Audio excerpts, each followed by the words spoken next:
The distress call. The emergency beacon cut through space like a dying scream. Its signal bounced between relay stations across 3 star systems before reaching the monitoring post on Kepler Station. Lieutenant Sarah Chen was halfway through her 3rd cup of coffee when the alarm started blaring. "What the hell?" she muttered, nearly spilling the hot liquid across her console. The screen lit up with cascading red warnings. Emergency transmission. Unknown origin. Alien frequencies. Sarah's hands flew across the controls, isolating the signal and running it through the translation matrix. The universal translator had been humanity's greatest achievement after faster-than-light travel. It could decode most known alien languages in real time. But this signal was different. It took nearly 10 minutes before the computer managed to piece together a coherent message. "This is Captain Veltar of the merchant vessel Harmony's Edge. We are under attack by Karen raiders. Our escorts are destroyed, engines failing. Please, anyone who receives this, we carry refugees from the Altair colony. 3,000 souls aboard, coordinates attached, help us." The transmission dissolved into static. Sarah stared at her screen in shock. She'd heard of the Velkari before.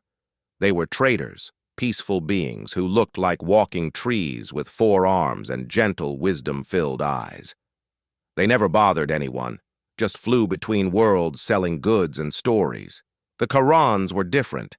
Everyone in human space knew about them. They were raiders, pirates who swept through peaceful systems like locusts. They enslaved populations, stripped planets bare, and left nothing but death behind. The worst part was their ships, fast, heavily armed, and crewed by beings who seemed to enjoy causing pain. Sarah's training kicked in. She opened a priority channel to Earth Command. Within minutes, she was speaking directly to Admiral Marcus Webb, a grizzled veteran who'd spent 40 years keeping the peace in human space. "Admiral, we've received a distress call from a Velkari merchant ship. They're under attack by Karen raiders about 15 light-years from our border." Webb's weathered face appeared on her screen. His expression was grim. "How many ships are we talking about, Lieutenant?" "Unknown, sir. But they mentioned destroyed escorts, and they're carrying 3,000 refugees." The Admiral was quiet for a long moment. Sarah could see him thinking, calculating. The Velkari had always been friendly to humanity. When Earth's first colony ship had broken down near their space, the Velkari had helped repair it and guided them to safety. They'd shared star charts, taught humans about galactic politics, and never asked for anything in return except fair trade. "Sir," Sarah added quietly, "the Karans are getting bolder. Last month they hit that mining station near Proxima. If we don't respond—" "I know," Webb said. His voice carried the weight of command. "Send the coordinates to Fleet Command. I'm authorizing immediate response under the Mutual Defense Doctrine." Sarah's heart raced. The Mutual Defense Doctrine was serious business. It meant humanity was going to war. Within an hour, klaxons were sounding across every human military base in 3 systems. On Mars Naval Station, Captain Rodriguez was suiting up for what he thought would be a routine patrol. Instead, he found himself leading a battle group toward Karan raiders. "All ships, this is Admiral Webb," came the transmission across the fleet frequencies. "We have a code-red humanitarian crisis. Friendly aliens under attack by known hostiles. Our response will be swift and absolute. No Karan ship leaves that system intact." The human fleet that assembled was impressive. 12 destroyers, 8 cruisers, 4 battleships, and the flagship carrier Phoenix Rising. Each ship carried the latest weapons humanity had developed. Railguns that could punch holes through asteroids, plasma cannons that burned at stellar temperatures, and the new antimatter torpedoes that could crack a moon in half. But it wasn't just the weapons that made human ships dangerous. It was the crews. Every human sailor had grown up on stories of ancient Earth wars. They knew about D-Day, about Stalingrad, about ordinary people doing extraordinary things when faced with evil. They carried that heritage in their blood.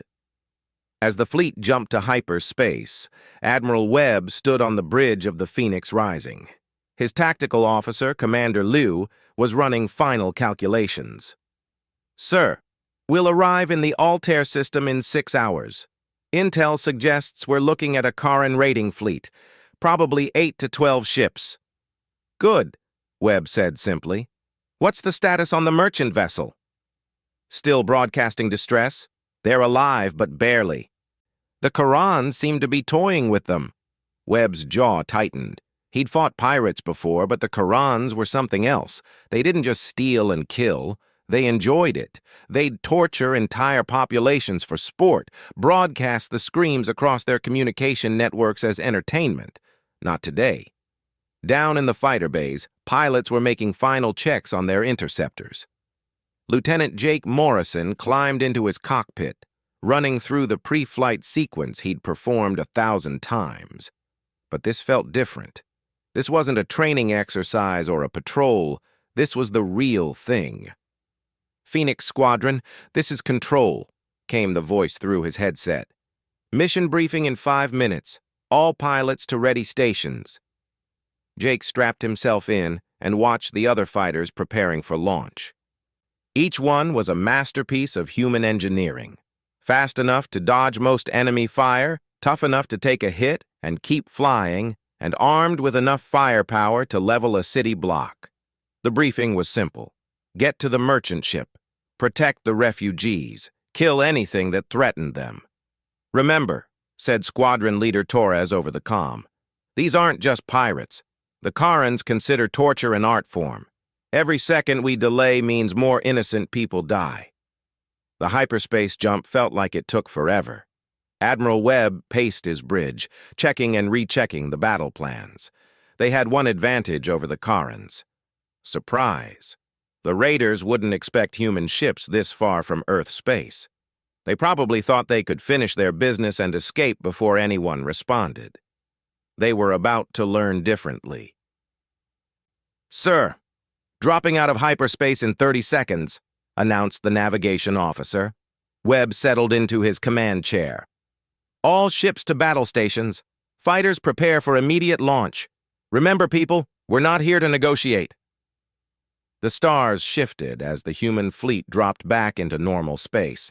Immediately, the tactical screens lit up with contacts.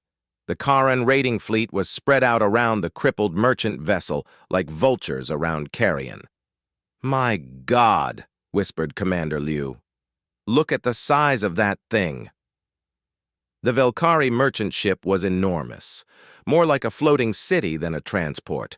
Its hull was scarred and blackened from weapons fire. Pieces of debris floated around it, probably from the destroyed escort ships, and circling it like sharks were the Karen vessels. Sleek, predatory shapes that seemed to absorb light. "Sir, they're hailing us," reported the communications officer. "On screen." The face that appeared was nightmare fuel. The Karen looked like someone had crossed a spider with a shark and given it intelligence. Multiple eyes glittered with malice above a mouth full of razor teeth. When it spoke, its voice was like grinding metal. "Human ships, this is Raid Leader Thek Moore. You have entered a Karen hunting ground. Turn back now or be destroyed." Admiral Webb stood up slowly. When he spoke, his voice was calm, professional, and absolutely terrifying. "This is Admiral Marcus Webb of the Terran Defense Force. You are attacking innocent civilians under our protection. You have exactly 30 seconds to surrender or be destroyed." The Karen actually laughed. "Humans, we have heard of you. Soft creatures from a gentle world. We have 12 warships. You have brought toys." 29 seconds, Webb said quietly. "We will add your ships to our collection. Your crews will provide excellent entertainment." 15 seconds. The Karen was still talking when Webb gave the order. "All ships, open fire. Show them what Deathworlders can do." The first salvo from the human fleet lit up space like a new star being born. 12 railgun rounds traveling at a significant fraction of light speed slammed into the nearest Karen raider. The ship simply ceased to exist, turned into expanding plasma and debris. The Karens had been expecting easy prey. Instead, they found themselves facing the combined fury of humanity's finest. These weren't just warriors. They were the descendants of the species that had crawled out of Africa and conquered an entire planet. The children of the people who had looked at an ocean and decided to cross it, who had seen a mountain and chosen to climb it. The battle was about to begin in earnest. "All fighters, launch immediately," Webb ordered. "Phoenix Squadron, escort Group Alpha to the merchant vessel. Protect those refugees like they're your own family." Because in the end, that's what this was about. Not territory or resources or politics. It was about standing up to bullies who hurt innocent people. It was about doing the right thing, even when it was dangerous. The Karens were about to learn why the rest of the galaxy whispered about the humans from Earth. The species that turned a death world into a garden, the people who never, ever gave up. The real fight was just beginning. The battle unleashed space erupted in fire and fury as the human fleet engaged the Karan raiders. What the pirates had expected to be easy intimidation turned into the fight of their lives. The first Karen ship died in seconds, vaporized by concentrated railgun fire. The remaining 11 raiders scrambled to respond, but they were already at a massive disadvantage. Lieutenant Jake Morrison's fighter screamed through the void, part of Phoenix Squadron's desperate rush to reach the merchant vessel. Around him, space filled with deadly light as energy weapons crossed the darkness. Karen plasma bolts sizzled past his cockpit, close enough to cook an unprotected human. "Phoenix leader to all squadrons," came Squadron Leader Torres's voice over the comm. "Remember your training. These raiders are fast, but they're not expecting our tactics. Hit and run. Don't give them a chance to lock on to you." Jake rolled his fighter hard to starboard, avoiding a burst of coherent energy that would have turned him into atoms. The Karens were good pilots, but they fought like individual predators. Humans had learned something different during their long history of warfare. They fought as a pack. "Phoenix 3, Phoenix 7, form up on me," Jake called. "We're going to bracket that raider on the merchant's port side." The 3 human fighters moved with practiced precision. While Jake came in from above, his wingmen attacked from below and to the side. The Karan pilot was skilled enough to avoid any one of them, but couldn't handle all 3 attack vectors at once. Jake's plasma cannon found its mark, punching through the raider's shields and crippling its engines. "Target neutralized," he reported, already moving toward the next threat. On the bridge of the Phoenix Rising, Admiral Webb watched the battle unfold with satisfaction. His ships were performing exactly as expected. The Karans had numbers, but humans had something better. They had fury tempered by discipline, and weapons designed by a species that had spent millennia perfecting the art of killing. "Sir, the merchant vessel is trying to communicate," reported the communications officer. "Put them through." The voice that came through the speakers was weak but filled with hope. It was Captain Veltar, the Velkari merchant. "Human ships, thank the great tree you came. We have wounded, and our life support is failing. Can you—" "Captain Veltar, this is Admiral Webb. We're clearing a path to you now. Hold on just a little longer." "Admiral," came another voice, this one human. It was Captain Rodriguez aboard the destroyer Valkyrie. "We've got a problem. Long-range sensors are picking up reinforcements. Looks like a full Karen battle group, 12 hours out." Webb processed this information quickly. A battle group meant serious firepower, capital ships, not just raiders. If they were going to rescue the refugees, they had to move fast. "All ships, accelerate the timeline. I want that merchant vessel secured within the hour." The human fleet pressed their attack with renewed urgency. The cruiser New Beijing unleashed a barrage of antimatter torpedoes at a cluster of Karan raiders trying to regroup. The explosions lit up space like miniature suns, taking out 2 enemy ships and damaging a third. But the Karens weren't going down without a fight. Their leader, Thekmor, was no coward. He commanded his forces to focus their fire on the human battleship Indomitable. Combined plasma from 4 raider ships managed to overload the battleship's forward shields. "Hull breach on Deck 7, came the damage report over the fleet frequency. "Fires on multiple levels. We need immediate support." Captain Sarah Martinez of the cruiser Aurora didn't hesitate. She threw her ship between the Indomitable and the attacking raiders, taking hits meant for the larger vessel. Her shields flared and died, but she bought the battleship time to recover. "Aurora to fleet!" she called, her voice steady despite the punishment her ship was taking. "We can hold them for another few minutes. Someone get those refugees out of there."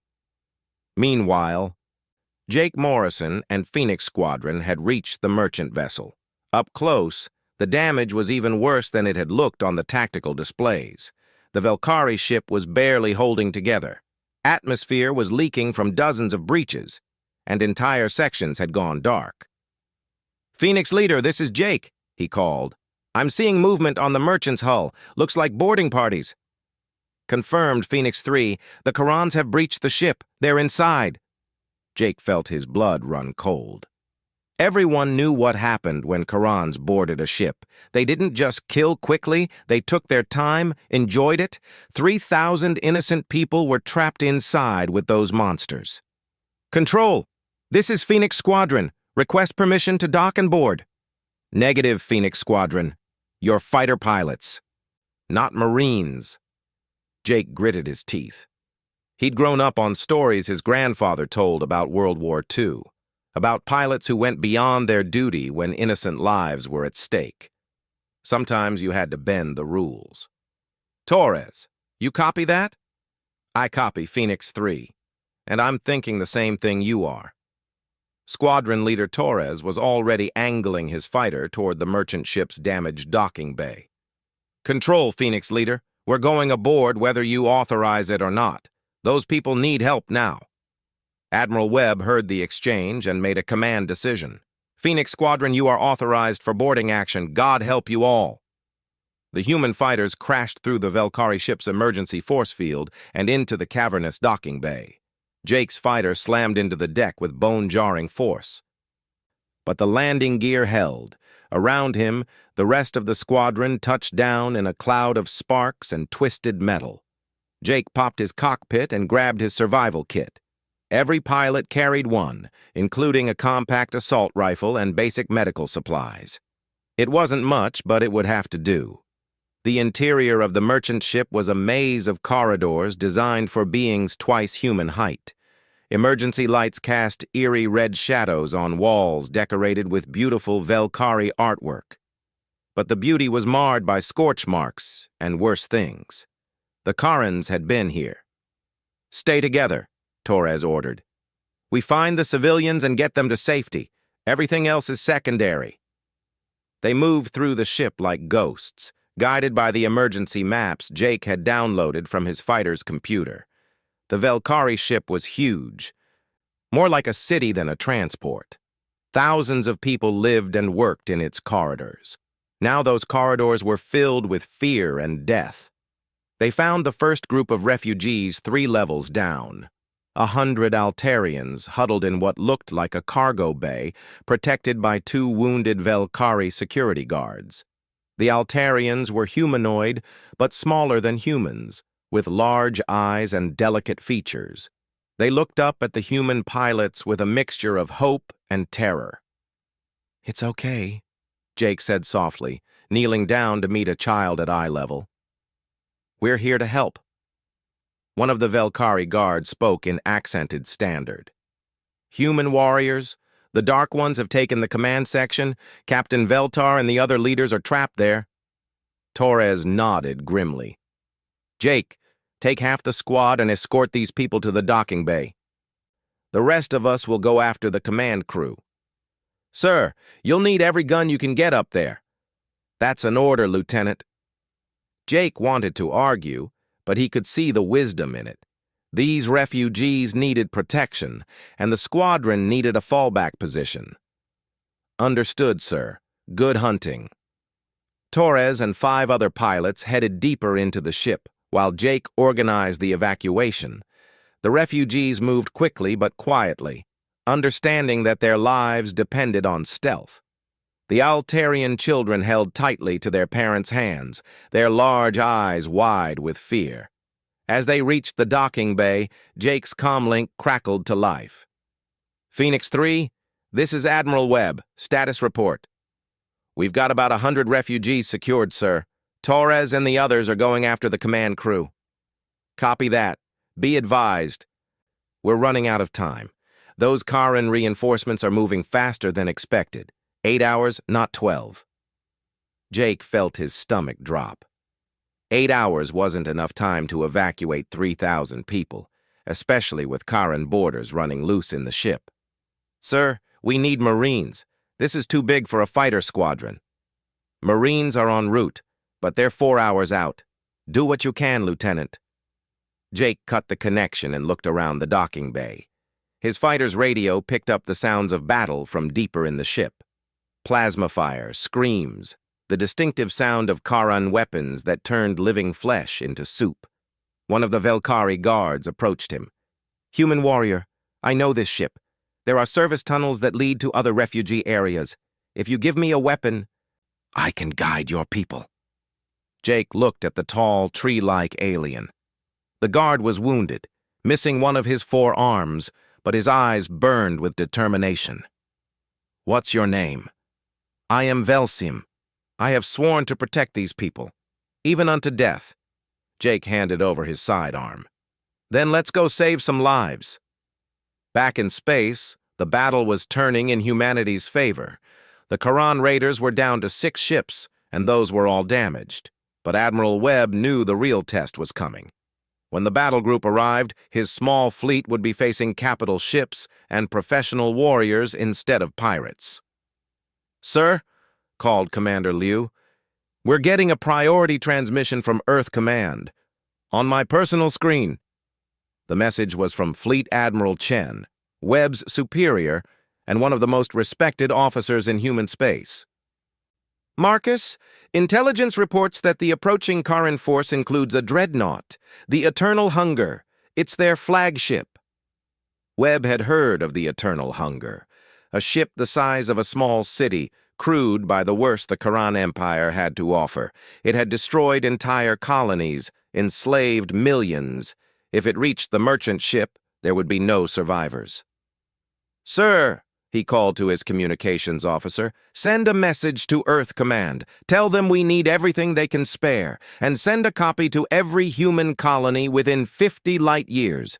It's time to see what this galaxy thinks of Deathworlders when we're really angry." The response was immediate. From every corner of human space, ships began moving toward Altair. Merchant vessels armed themselves and joined the fleet. Colony defense forces abandoned their posts to answer the call. Even civilian transports loaded with volunteers raced toward the battle, because that's what humans did when faced with evil. They didn't calculate odds or count costs. They just showed up and fought. The Karens were about to learn what happened when Deathworlders went to war. Deathworlders united. The rescue inside the Velkari merchant ship became a race against time. Jake Morrison and his team of pilots moved through the ship's service tunnels with Velsom as their guide. They'd already evacuated 6 more groups of refugees, nearly 800 people total, but thousands more remained scattered throughout the massive vessel. The Karen boarders were getting more aggressive. They'd realized that human fighters had somehow made it aboard, and they were hunting actively now. Jake could hear them moving through the main corridors, their alien voices echoing with cruel laughter as they searched for more victims. "Human warrior," Velsim whispered, pointing through a grating. "Below us. 3 of the Dark Ones guard the entrance to Residential Section 7. There are 500 Altarian families trapped there." Jake peered through the grating and felt his blood boil. 3 Karen warriors stood guard at a sealed blast door. They weren't just standing there, though. They were playing with their weapons, talking about what they'd do to the families once they broke through. The translation coming through Jake's comm unit made him sick. Torres, this is Jake. I've got 3 tangos blocking access to Residential 7. Need a distraction. Copy that, Jake. Give me 2 minutes, then move. Jake checked his rifle and looked at his small team. 3 other pilots and Velsim. Not exactly a assault force, but they'd have to do. Through his earpiece, he could hear Torres and his group engaging Karans deeper in the ship. Plasma fire lit up the corridors like deadly lightning. The explosion came from the ship's upper levels. Something big had blown up, probably Torres setting off some kind of diversion. The 3 guards below immediately started talking, clearly torn between staying at their post and investigating the disturbance. Jake didn't give them time to decide. He kicked out the grating and dropped into the corridor, landing behind the nearest Karan. His rifle spoke twice, precise shots that sent the aliens sprawling. His team followed, and within seconds, all 3 guards were down. "Move! Move! Move!" Jake called, racing to the blast door controls. Velsim's remaining arms flew over the alien interface. "The door is locked from their ship's systems. I cannot override it." "Stand back." Jake pulled a small explosive charge from his survival kit. It was meant for emergency escape, not breaching, but it would have to work. "Fire in the hole!" The explosion rang through the corridor like a bell. When the smoke cleared, the blast door was twisted but still mostly intact. Jake cursed under his breath, then noticed something. The door had shifted just enough to create a gap along one edge. "Can you fit through there?" he asked one of his pilots, a small woman named Lee. "Maybe. It'll be tight." "Do it. Get to the other side and see if you can open it manually." Lee squeezed through the gap, her flight suit scraping against twisted metal. Jake waited, listening to the sounds of battle from throughout the ship. Every second they delayed meant more innocent people might die. "Got it!" came Lee's voice from the other side. The blast door groaned open, revealing a corridor packed with refugees. Hundreds of Altarian families, their large eyes reflecting the emergency lighting. They'd been waiting in terrified silence, not knowing if rescue would come. "It's okay," Jake called to them. "We're getting you out of here." The evacuation was a nightmare of logistics.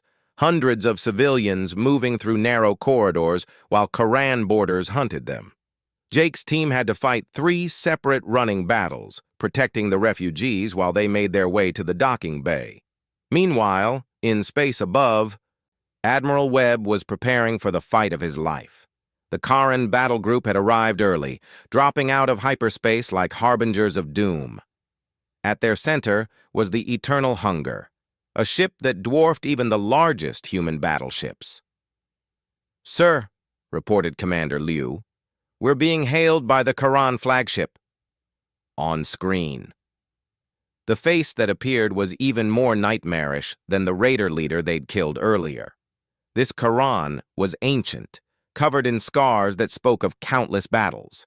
When it spoke, its voice carried the authority of absolute command.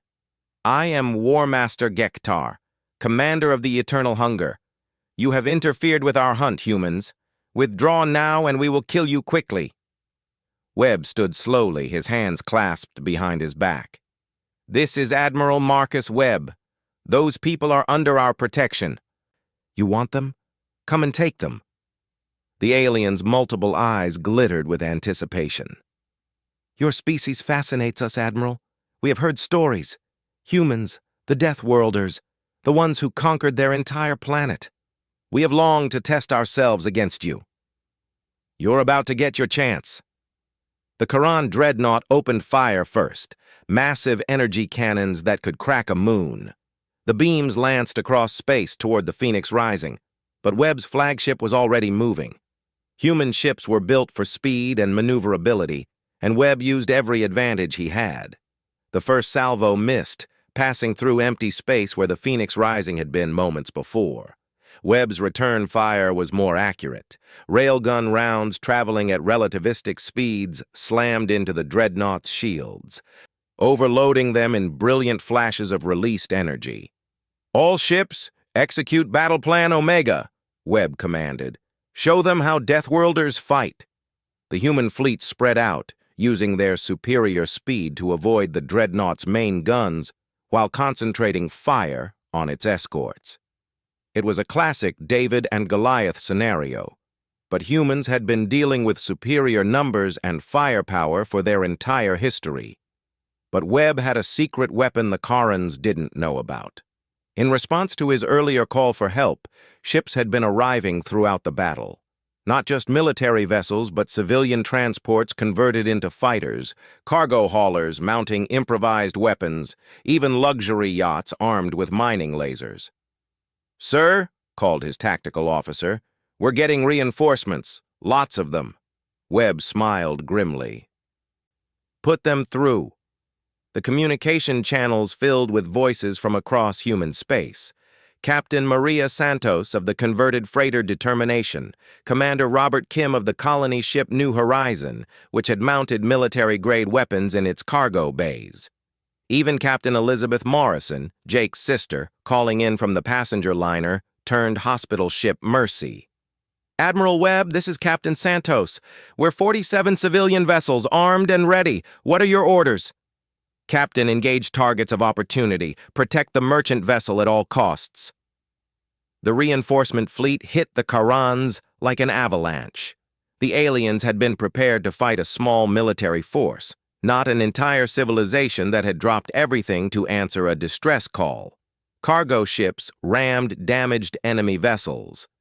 Converted transports unleashed improvised weapons that no Karan had ever seen before. The passenger liner, Mercy, actually used its tractor beams to grab enemy fighters and crush them like insects. War Master Gektar watched his forces crumble with growing amazement. "What manner of beings are these?" he asked his tactical officer. "They fight like madmen." "Sir, intelligence reports that many of these ships are not military. They appear to be volunteers."